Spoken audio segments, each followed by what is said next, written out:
Okey, Assalamualaikum dan selamat sejahtera. Okey, kita masih lagi dalam bab 6 iaitu kesan pentadbiran barat terhadap ekonomi dan sosial, dan kita dah tengok 61, 6.2, okey. 61, 6.2, 63 dan kita akan tengok 6.4. So tulis tarik kat sini ya. Okey. So, kesan sosial, okay, saya dah ringkaskan banyak sebab saya akan ambilkan yang penting-penting sahaja. Okay. Okay, so kesan sosial yang pertama kita akan tengok daripada sudut pandang masyarakat berbilang kaum, pendidikan, kesihatan dan juga penjara.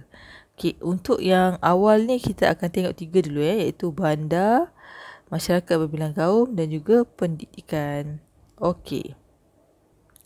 Okey, tengok modul muka surat 11. Okey, yang pertama kita akan tengok perkembangan bandar. Okey. So, kita dah tengok sebelum ni adalah macam mana British bergiat dengan aktiviti ekonomi, dengan getahnya, dengan biji timahnya, dengan arang batunya, tebu dan sebagainya lah. Okay, jadi secara tak langsung British telah membina jalan kereta api ataupun jalan raya yang menghubungkan di antara kawasan ekonomi dan juga kepada pusat pelabuhan. Dan secara tak langsung, okey, kawasan-kawasan yang menjadi tumpuan kegiatan ekonomi ini telah menarik kedatangan penduduk. So, penduduk bertambah. Bila penduduk bertambah, masyarakat kebanyakannya membuat penempatan di sekitar kawasan ekonomi. Okey? Dan sebab itulah menjambawa kepada kemunculan bandar. Okey. Disebabkan kemajuan sistem pengangkutan ni. Okey. So, kita nak ambil simple lah. Kita nak tanya banyak.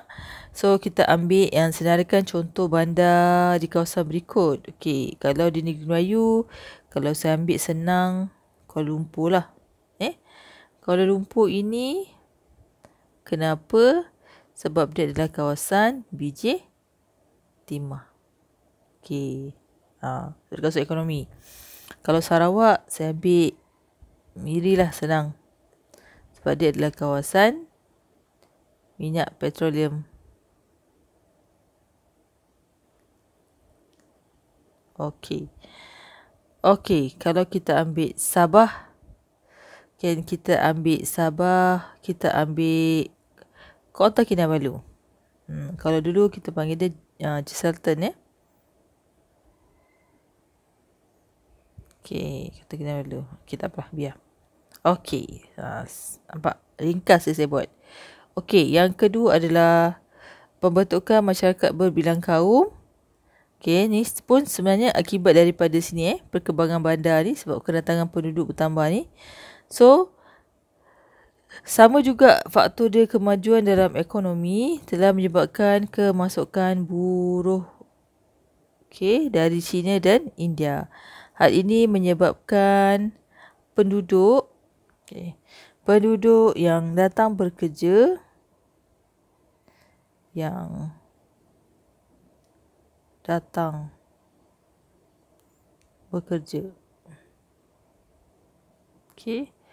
mempunyai latar belakang sejarah, keturunan, budaya, agama yang berbeza. Okey, semakin bertambah. Sebabkan inilah kedatangan, antaranya kedatangan buruh daripada India dan China. Okey. So, yang ketiga kita akan tengok pendidikan. Okey, tengok pendidikan, saya buat star. Okey. Penting untuk tingkatan 4. Okey. Penting untuk tingkatan 4. Okey. So, British membawa pendidikan sekular. Okey. Apa maksud sekular? Sekular ni adalah sesuatu benda yang mengasingkan agama. Okey. Contohnya pendidikan yang mengasingkan sekular, maksudnya mengasingkan agama daripada pendidikan. Okey. So British tidak berminat British tidak berminat.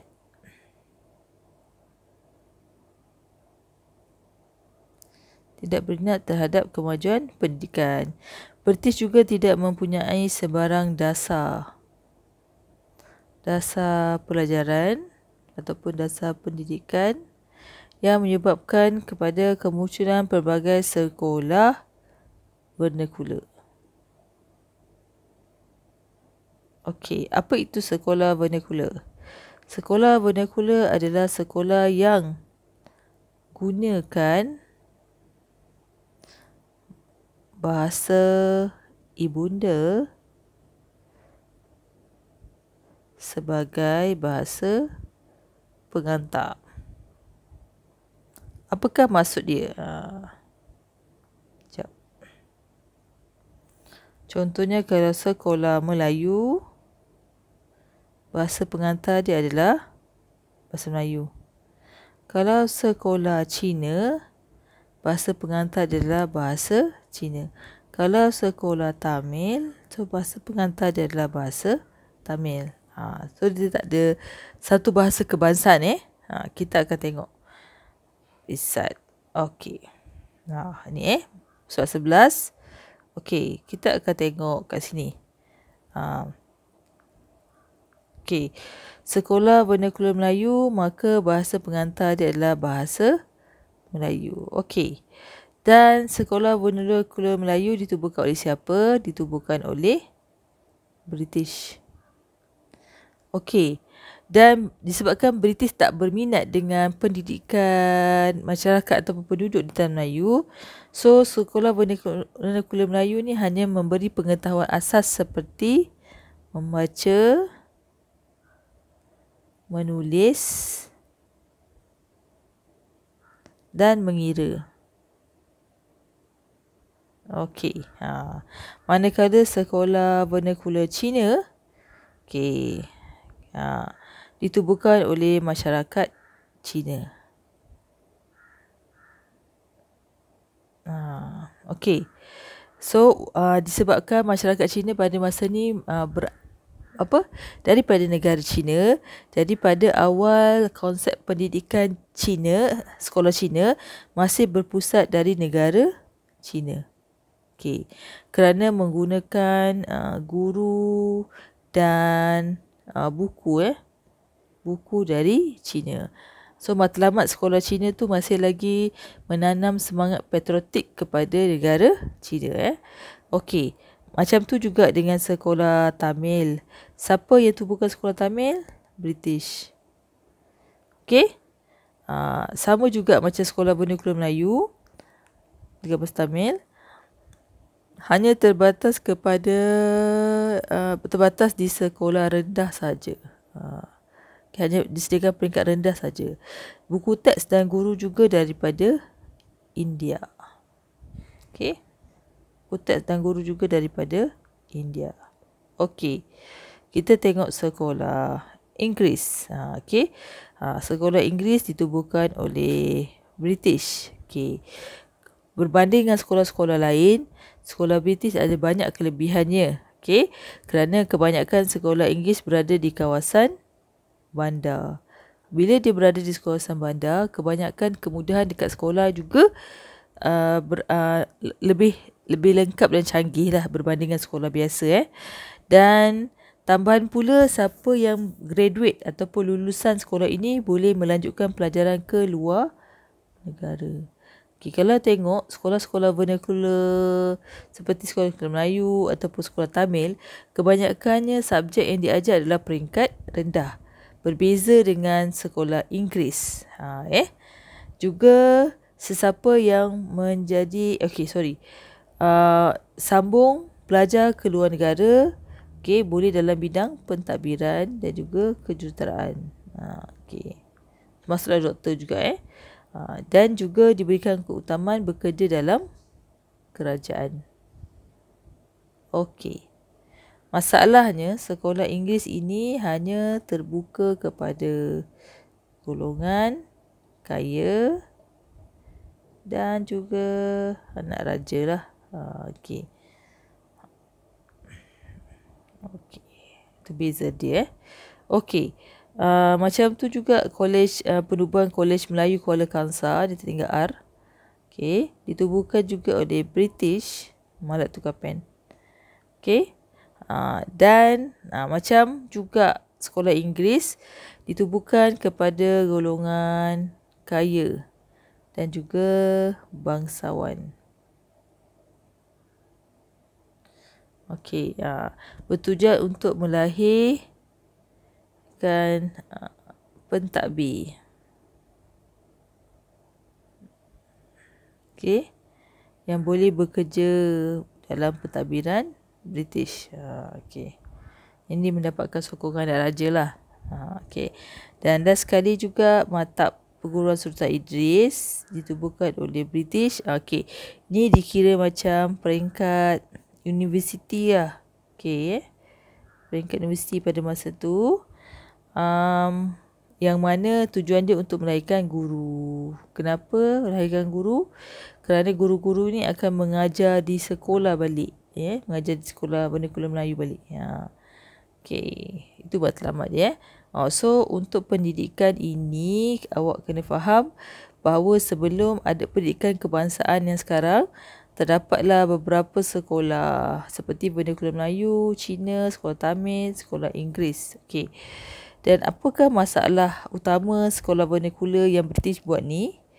Masalah dia adalah menyukarkan perpaduan. Okey. Ni awak akan sambung ke tingkatan 4. Okey. Take note ya.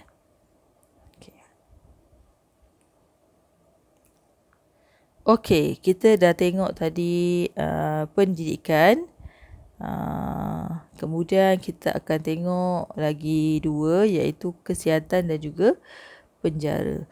Kita akan pergi kepada kesihatan dulu. Okey.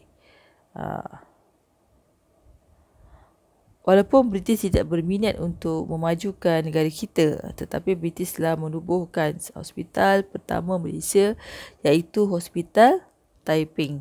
Okey. Kenapa British susah-susah tubuhkan perkhidmatan kesihatan ni? Okey, kalau ikutkan sebenarnya British bukanlah baik sangat pun. Okey, ada sebab-sebab tertentu je. Okey, kita tengok yang muka surat 12 ni, perkhidmatan kesihatan. Okey, so British menubuhkan perkhidmatan kesihatan seperti hospital. Contoh tadilah Hospital Taiping. Dan lokasi hospital biasanya di bandar sahaja. Tak banyak hospital. Tak banyak je sekarang. Dulu kebanyakan hospital-hospital besar berada di bandar. Okey, tujuan dia adalah untuk mengawal penyakit berjangkit. Okey. Kenapa? Sebab penyakit berjangkit ni menyusahkan semua orang lah. Kan? Jadi British nak kawal penyakit berjangkit kerana kebanyakan dia adalah merupakan buruh, iaitu sumber ekonomi British. Okey. Disebabkan berlakunya penyakit berjangkit pada masa itu, maka British juga menubuhkan Institut Pendidikan Perubatan.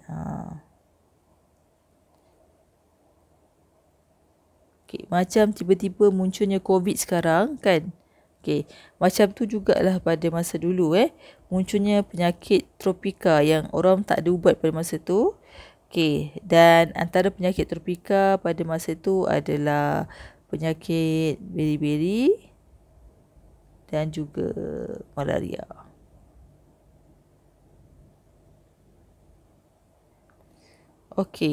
Penyakit tropika yang melanda pada masa itu yang susah nak dikawal adalah penyakit beri-beri. Penyakit beri-beri ni adalah penyakit kekurangan vitamin. Dan juga penyakit malaria kepada perjangkitan nyamuk. Dan ini kebanyakannya cenderung membawa maut dan berjangkit. Sebab tu British perlu kawal dan juga perlu kawal ataupun meningkatkan tak kesihatan penduduk supaya ekonomi British tak terjejas. Itu sebenarnya. Dan bukan sahaja itu, masyarakat juga, terutama masyarakat Cina juga ada membina hospital. Okey, seperti Yat Konseng ni membina hospital di Kuala Lumpur ataupun kita panggil dia Hospital Tun Shin. Okey. British juga menubuhkan sanitary board. Okey, untuk menjaga kebersihan. Sebab kebanyakannya penyakit berpunca kepada masalah kebersihan. Contohnya COVID. Kenapa kita digalakkan suruh cuci tangan. Okay, semua tu berkaitan So, manakala Jabatan Jabatan Kesihatan. Okay, ditubuhkan untuk mengawasi aspek kesihatan penduduk. Okay,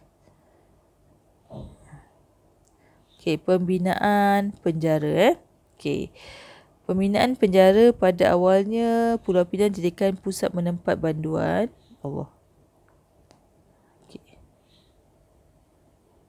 Banduan.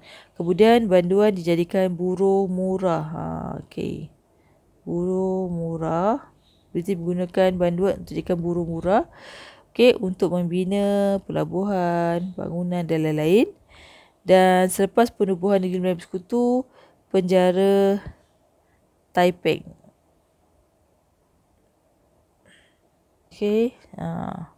Dijadikan pusat. Kemudian penjara di Sarawak atau penjara Sibu dikenali sebagai Rumah Pasung. Penjara lah Dan juga berlaku juga dekat Sabah, iaitu membina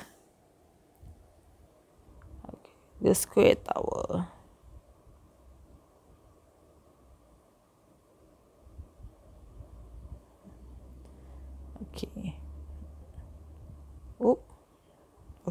Antara banduan dijadikan buruh. Dan masa dia menghadapi menjalani hukuman, jadikan buruh. So, tu iman lah. So, kita akan tengok pada essay. So, habis bab 6 ya. Terima kasih.